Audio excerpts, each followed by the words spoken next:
En visite officielle en France depuis 3 jours, le président Paul Biya a été accueilli chaleureusement ce matin par Emmanuel Macron qui l'attendait au Palais des Congrès de Lyon face à un parterre de journalistes tant africains que français pour leur premier entretien bilatéral.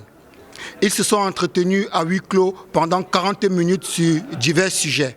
Au cours de cet entretien, les deux chefs d'État ont revisité les termes de leur coopération bilatérale. Le président français en a profité pour remercier le président de la République pour son appui aux réfugiés venus des pays voisins et sa lutte sans merci contre le terrorisme.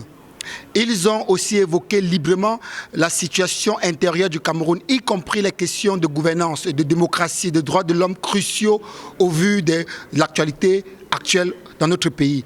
Le président français a salué la libération des anglophones condamnés pour sécession et la libération des militants et leaders du MRC. Emmanuel Macron a également salué l'organisation du Grand Dialogue national et encouragé le gouvernement à mettre en œuvre les décisions prises lors de cette grande consultation. J'ai eu un entretien avec le président Macron. Nous avons évoqué évidemment les problèmes du Fonds mondial de lutte contre la tuberculose, le palud et le VIH.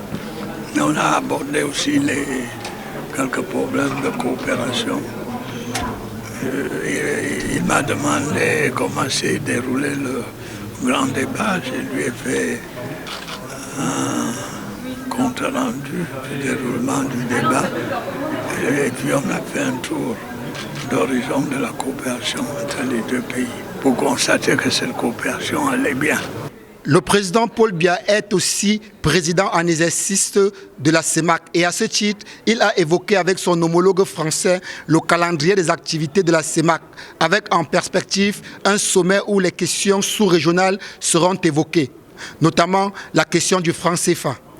Rappelons d'ailleurs que le président de la République avait déjà tenu à Yaoundé un sommet qui a sauvé la sous-région d'une dévaluation possible et ce, grâce à l'engagement de tous les États membres de la CEMAC à faire des efforts.